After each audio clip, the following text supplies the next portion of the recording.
Cool. Alrighty. So today's topic is goal slaying because we are fierce. We do not achieve our goals. We do not set our goals. We slay our goals. So, slay. All right. Let's go through the content for the month. So, in the blog, I divided it into 3 different parts. So the first part was about that little bird's back. Sorry, distracted me.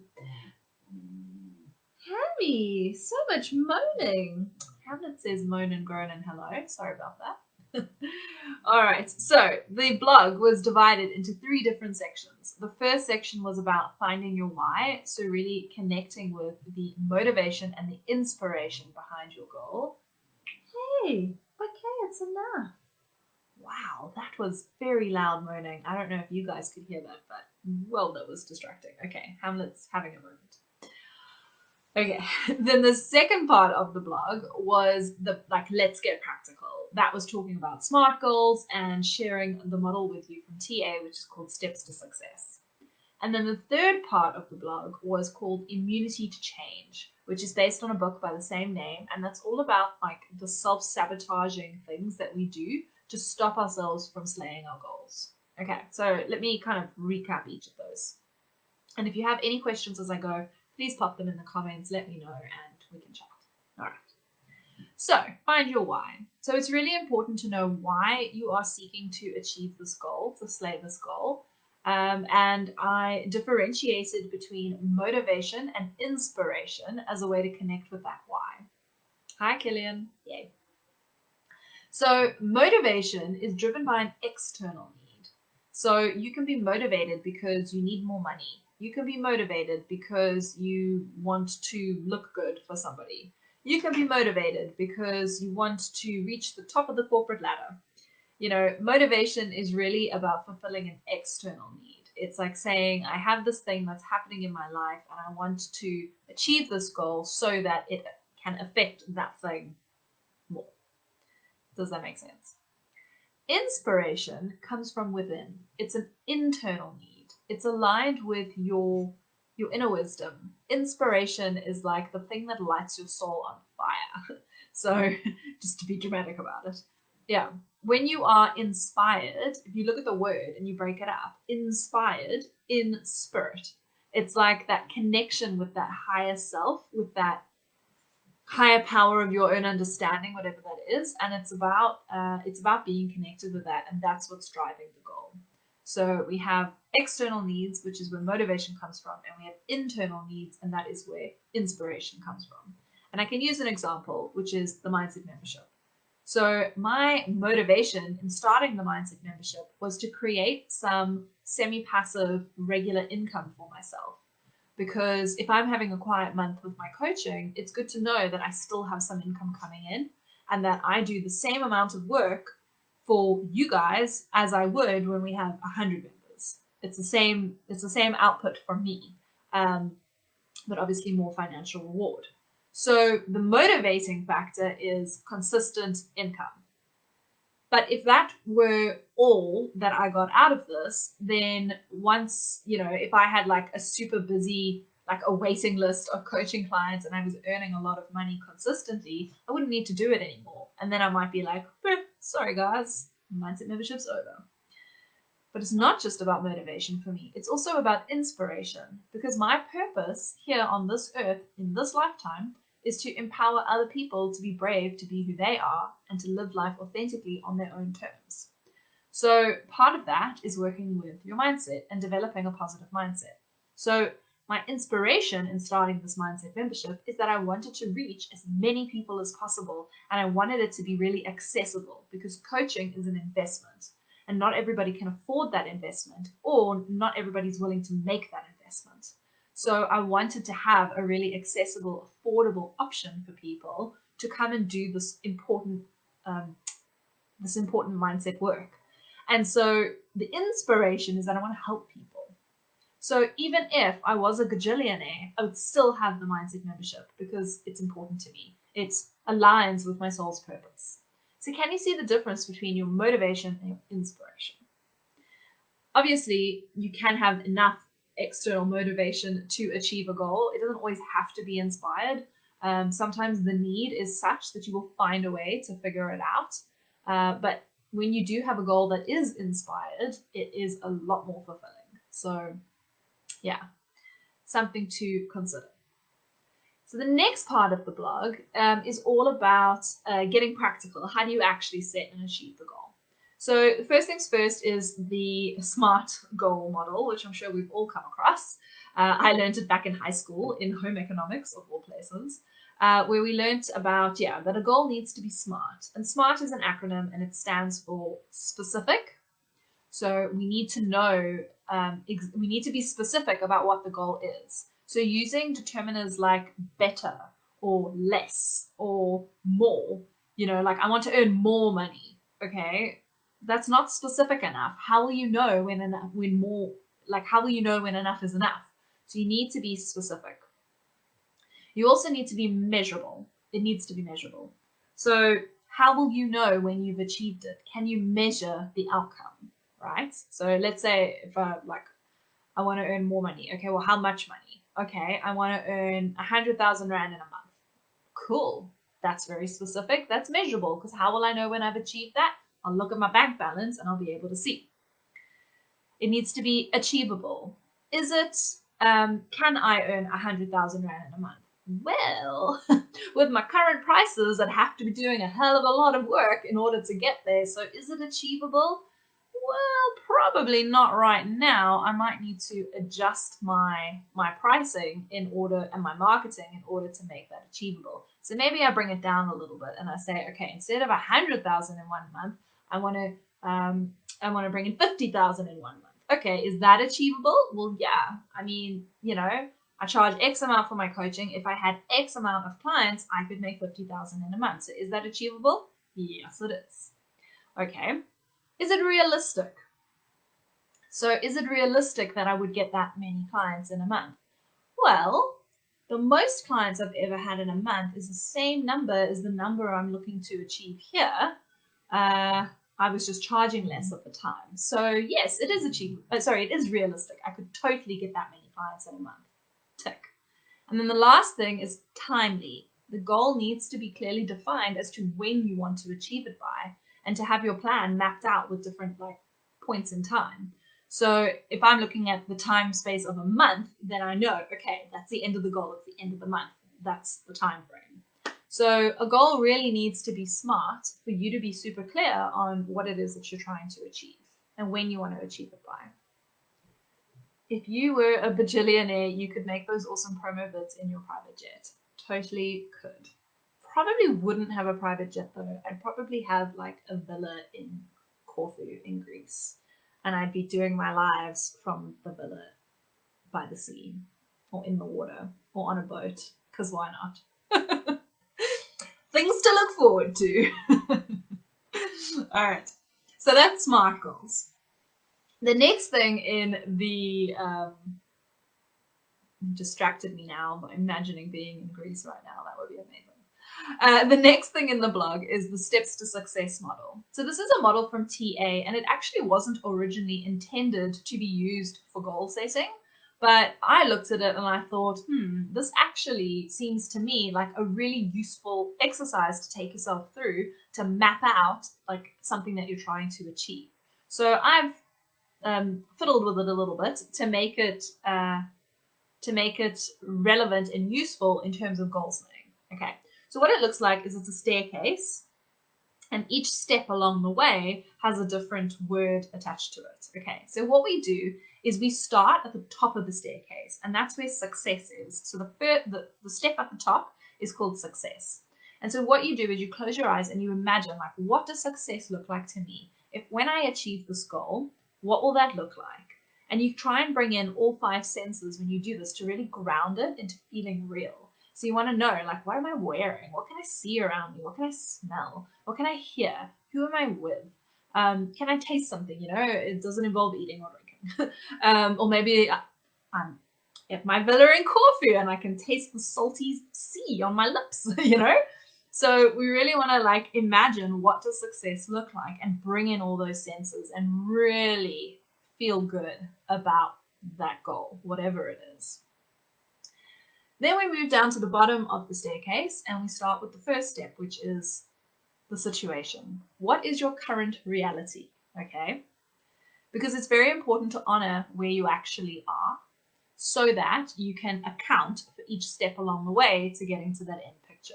But I like to begin with the end in mind because I think that puts us in a positive state, and it's important to be elevated and inspired.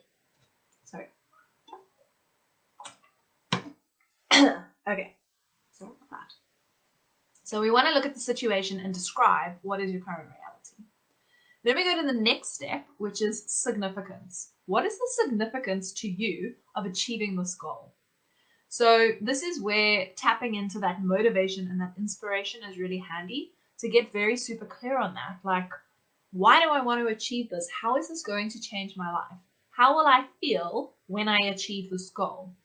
It's also important to take into consideration, how is this goal going to change things between you and other people? Because that's where a lot of the sabotage can come in, is when you realize like, oh, if I were to be a bajillionaire, how would the people in my life react to that?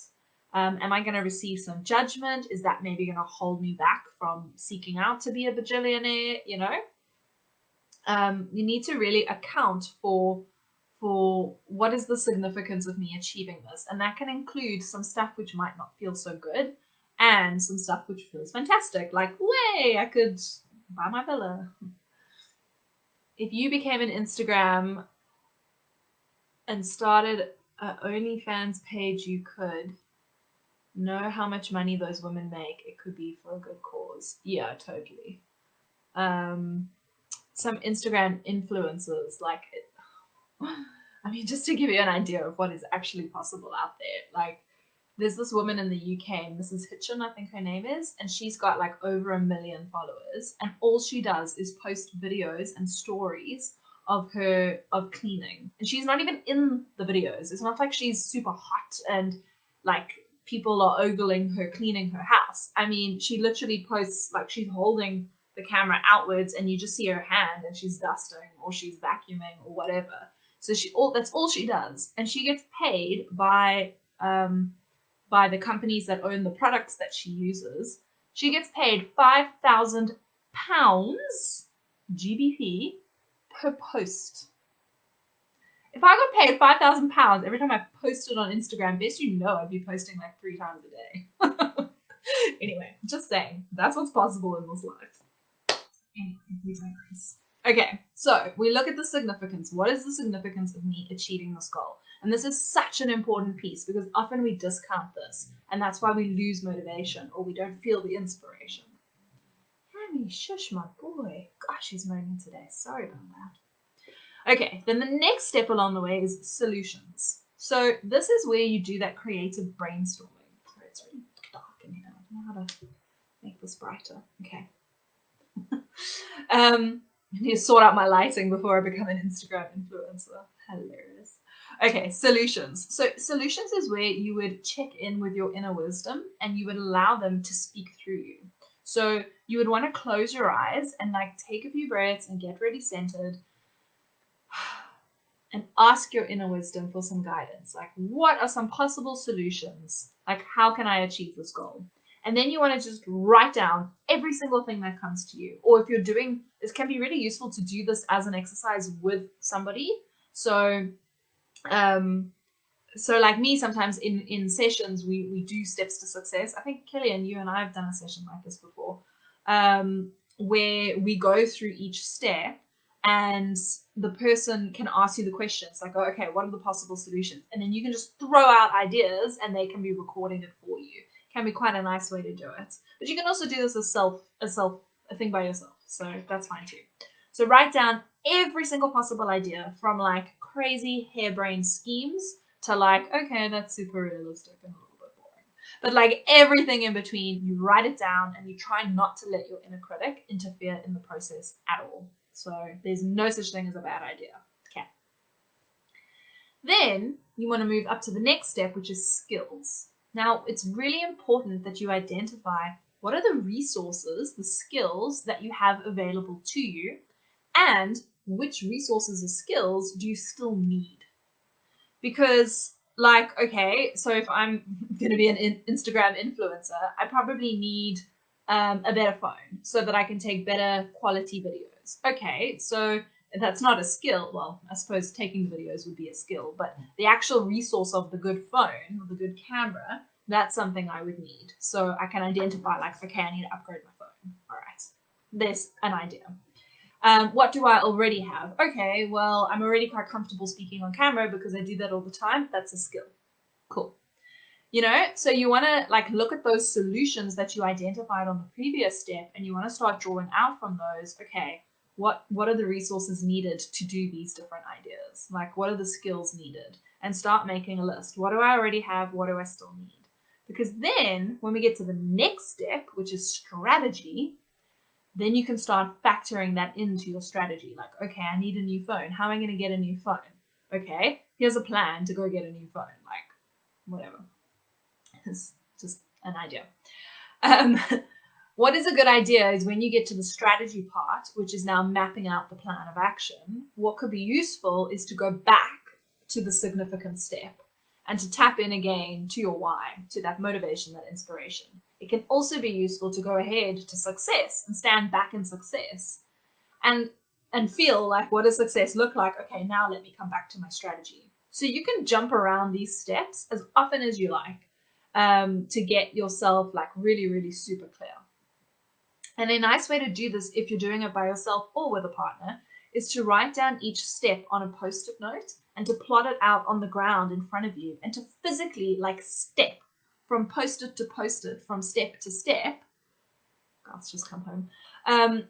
From post-it to post-it, step to step, so that you get that experience of physically like moving to the next place. So that can be a really useful way to do it. So before you start mapping out the strategy, move around to the other steps where you might need to kind of re-engage with that motivation and inspiration and that success picture and feeling. So with the strategy, what's really important is to break it down into small steps. So, I mean, we talk a lot about those daily small promises. Try not to think too big. Like, I was talking to someone today and I was like, what would make you happy? And the response was a really big thing, like, I need to quit my job. And I'm like, okay, that's a massive thing. What are some smaller steps along the way? Okay, so you want to break it down. You want to make it into bite-sized pieces that you are actually going to be able to achieve. Remember that SMART guideline. It needs to be achievable, it needs to be measurable, it needs to be realistic, and you need to plot out the time frame like realistically. But what I'm going to throw in there is don't limit yourself either. So find a balance between dreaming big and taking realistic action. Hope that makes sense. Let me know.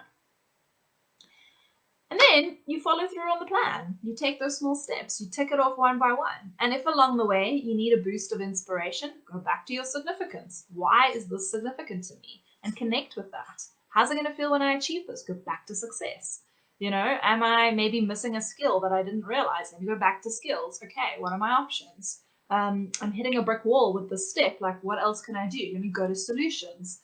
Oh, I'm just like lost all motivation. Okay, let me go back to my situation and remember, like, let me be honest about what the current status quo is.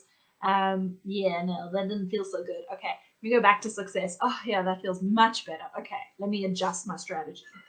Can you see how it's quite a dynamic tool where you can move around and you can figure things out? So I invite you to do that. Make use of it. If you want to do it with me, we can have a session. That's totally fine. If you want to do it with a partner, do it with a partner. If you want to do it by yourself, do it by yourself. Like, make it work for you. Okay. That's basically the gist of it. Then the third part of the blog was called Immunity to Change. So this, dreaming big, you just need more in between steps to get there. Exactly. Those small things make up the big picture. So there is no such thing as like too small a step, because if you took so many small steps, like eventually you're going to be where you want to be. So do what you need to do at the pace that feels good for you. And remember, like we talked about social media, I think it was yesterday when we talked about confidence, is stop comparing where other people are on their journey, okay? And simply focus on your own. Take inspiration from what other people are doing. Sure, you never know. There might be a good idea you hadn't considered, but don't fall into that comparisonitis pit. But some steps take forever. Sure, some steps do take longer. But I mean, I guess it depends what you're working towards. You know, like if you're wanting to go to Japan, obviously you've got to wait for borders to open. That would be a thing that's out of your control. So that's a step that you can't take. But what could you do in the meantime? You know, what's your interim goal before you can get to that one, as an example? So yeah, sometimes things do take forever. But remember that time is also just a construct. It's going to sound a bit weird, but yesterday I was sitting and I was journaling and I was trying to channel journal and just see what came through me. And I was talking and break them into smaller timeline and steps. Yeah, absolutely. And I was writing about time, and I was saying what came through me, what I wrote down was about how time is a construct. And if you think about the metaphor of the caterpillar turning into the butterfly, the caterpillar is not sitting in its cocoon thinking, okay, now I have to become a butterfly by this time because that's what's expected of me.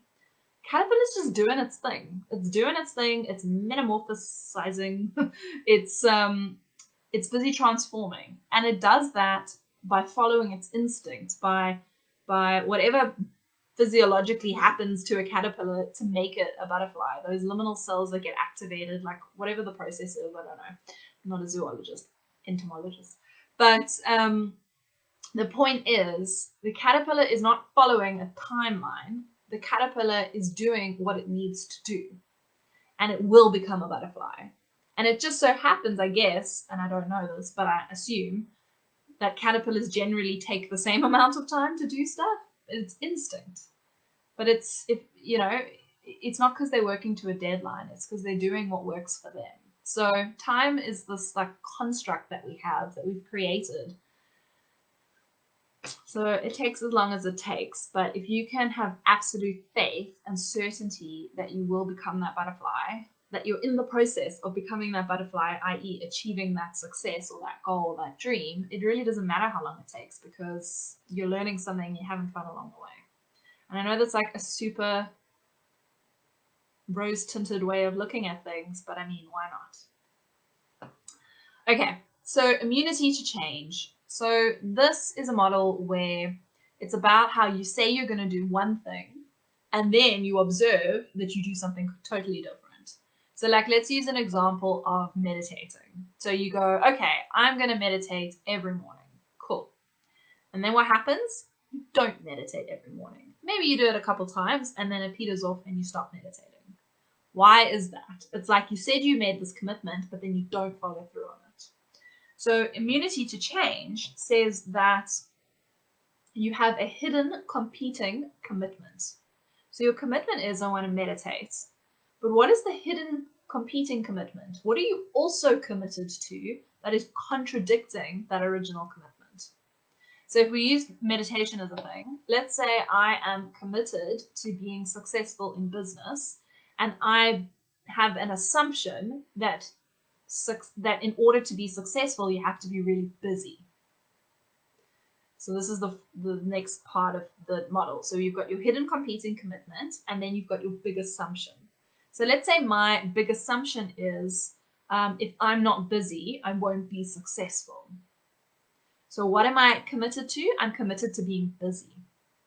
And what does that compete with? My commitment to meditation, because meditation is not busy. It's very still. So I want to meditate, but I'm also committed to being busy, and those contradict each other. And why am I committed to being busy? Because I've made a big assumption that successful people are busy people. Does that make sense? Please let me know. Nothing really big, just someone to do life with. Now, how to break that into smaller steps. Well, I'm not a dating coach, so I can't tell you that. But what I can tell you is that if you had to focus, if you had to practice, so we're going to look at manifesting next week. But if you had to practice feeling how you're going to feel when you have that relationship will probably come to you a lot faster. Or you can feel so satisfied by how you feel that you won't notice the absence of the relationship anymore. And then, yes, it will come. I mean, that's, manifesting 101 is focus on how you want to feel and do things to feel that way. But I feel you. I really do. Because I've been there. I mean, like when I turned 30 and all my friends were getting married and they weren't quite having babies yet, but they were all getting married or partnered off. And I was single and I was like, this sucks. Like, I want to settle down. That's why I came back from Kentucky, because I want to settle down, And so I embarked on a Tinder journey of meeting as many people as I could in the hopes that I'd meet the right one. And I did that for over a year before I met Garth, But it was quite fun. I mean, I ate out a lot, went for a lot of drinks, tried out some new venues, met some really interesting people. So it was overall quite a positive experience. But yeah, when you focus on the absence of the thing, it makes it a lot harder to attract that thing. So it's more about like just having fun along the way. Work out what makes this perfect person the ideal person. Figure out where they'd be, then hunt them in their preferred habitat. That's hilarious. So I used to joke that I would go to the supermarket and I would want someone who has a dog, let's say, because they're obviously a kind person if they have a dog. Big assumption. But I was like, I'd stalk like a good-looking person in the supermarket, and I would reach for the dog food at the same time and go, "Oh, sorry, do you also have a dog?" And then start a conversation. So there you go, dating 101. Procrastination, that's why, my constant companion. But I thought you did relationships. I speak about relationship dynamics. So like how to understand who you are within a relationship, or how to understand the dynamics of a relationship. So yeah, but not like how to attract a relationship. That wouldn't be my super forte. But I mean,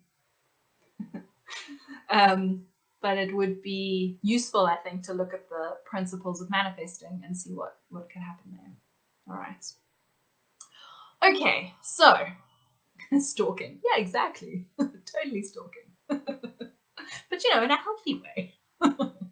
Anyway.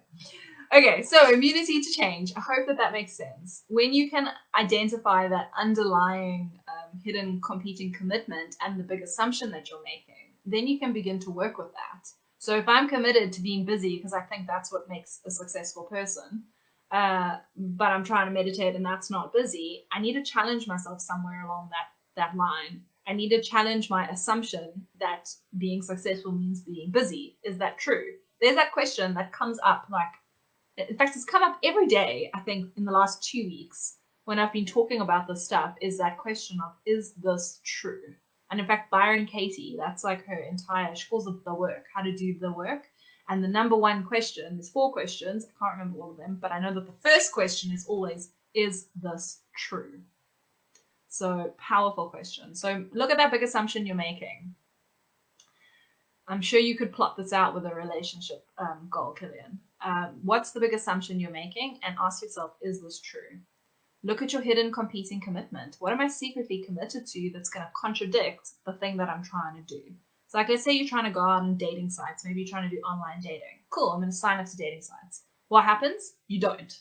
Okay, what are you also committed to? I'm committed to, I don't know, meeting people in person. Okay, why are you committed to meeting people in person? Because I'm making a big assumption that that's the only way that you would make a genuine connection with someone. Okay, now I doubt that that's true for you, because I know you do a lot of online stuff, so you no doubt believe in the power of online, but you could see how somebody might think that way. And so, in fact, I know a lot of people who are like, oh, never do online dating. I want to meet someone organically. And it's like, yeah, well, you can say that because you met someone organically. I met Garth online and we're very happy. So I definitely believe in that. But you can see like how that big assumption might stop you from doing a thing that might be really good for you. So immunity to change, really useful model I have found in all different areas. And when it comes to goal slaying, you want to be really honest and clear on, how am I holding myself back and how can I begin to challenge that? Cool. Hope that helps. Then the worksheet will help you work through all of this. So if you have a goal and you want to work it through that steps to success and the SMART guidelines and factor in the immunity to change, that's what the worksheet does. It takes you through the whole process that accounts for all of it. Okay. So really like useful, practical, but also transformative, powerful one to do to increase your awareness of what's going on below the surface. So yeah, so I encourage you to go work that through if you've got a big thing that you're working towards. And remember that goals and success doesn't always have to be, yeah, it needs to be like SMART, but it doesn't have to be super practical either, you know. And sometimes we do need to release a little bit of the details if it's not, like if it's something like starting a business, it's pretty tangible, okay? But if it's something like finding, you know, a relationship, a romantic partner, to tick that off against SMART deadlines is going to be boxing yourself in a little bit. So you want to have some flexibility. It depends on the nature of the goal. So I would maybe choose something underneath that banner that could be the goal that you work towards, if that makes sense. But you are a woman. You can help me decipher what's happening in her mind. I mean, I am in a group full of women after all. Somebody has to know something. I will look into that model. Yeah, do. It's a whole book called Immunity to Change. I haven't read the book, but I've just learned the model quite a bit in my TA training. Karen, my trainer, she's a big fan of it, so it comes up a lot. And in fact, I taught this model in one of our training groups, so I find it useful. And I've used it with clients. I've definitely used it with you, Killian. I probably just didn't name it at the time, but I remember consciously asking you questions, and I had that model in mind. So, yeah. Help me decipher what's happening in her mind. Does this mean that there's a specific person? Because, you know, if we had details, we could work with that. We could help you figure it out. But honestly, you're going to know. Life Coach Kirsty is saying, check in with your inner wisdom and ask for some guidance and trust the guidance that you receive and then take action accordingly. That's what Life Coach Kirsty says. Normal Life Kirsty is like, ooh, give me all the goss. Okay. Anyway. Right, so that's the worksheet. I encourage you to work through the worksheet and see what comes up for you. And if you need help, anyone, let me know. The meditation, again, will take you through this whole process, and it allows you, in fact, this might be useful for you, Killian, and anybody. The meditation is about going through the steps, but also what it includes is checking in with your inner critic and with your inner wisdom. So your inner critic will try to hold you back from achieving, and your inner wisdom will help guide the way. So the meditation is quite useful because it takes into account both of those aspects and follows the steps to success. So yeah, quite a cool one. And it's 12, interestingly, how funny is this? The meditation is 12 minutes and 22 seconds. So that's 1, 2, 2, 2. And apparently, when you start seeing multiple twos everywhere, it's a sign that change is happening. Okay, change is always happening, so you could probably fit that into anything. But, like, if you're working towards a goal, then you're working towards change. So how cool is that the meditation has 2, 2, 2, 2 in it? Anyway. And then the mantra for this month is, it's okay to be, do, and have anything my soul desires. And this is about that limitless thinking. Okay to be, do, and have anything my soul desires. We really have to give ourselves permission to dream big. Like, honestly, I mean, Dr. Wayne Dyer, who's a spiritual teacher and author, passed away, but he always quotes the Bible where it says, with God, anything is possible. No, sorry, with God, all things are possible. And he's like, it doesn't say some things are possible. It says all things are possible. Okay. So when you are inspired, you are in spirit, you are connected to source, you are in alignment, all things are possible. So we really have to like broaden our minds to see everything that's out there for us, and remind yourself, give yourself that permission. It's okay to be, do, and have anything my soul desires or my heart desires, whatever feels right for you. Okay. And that is that. Any questions about anything, let me know.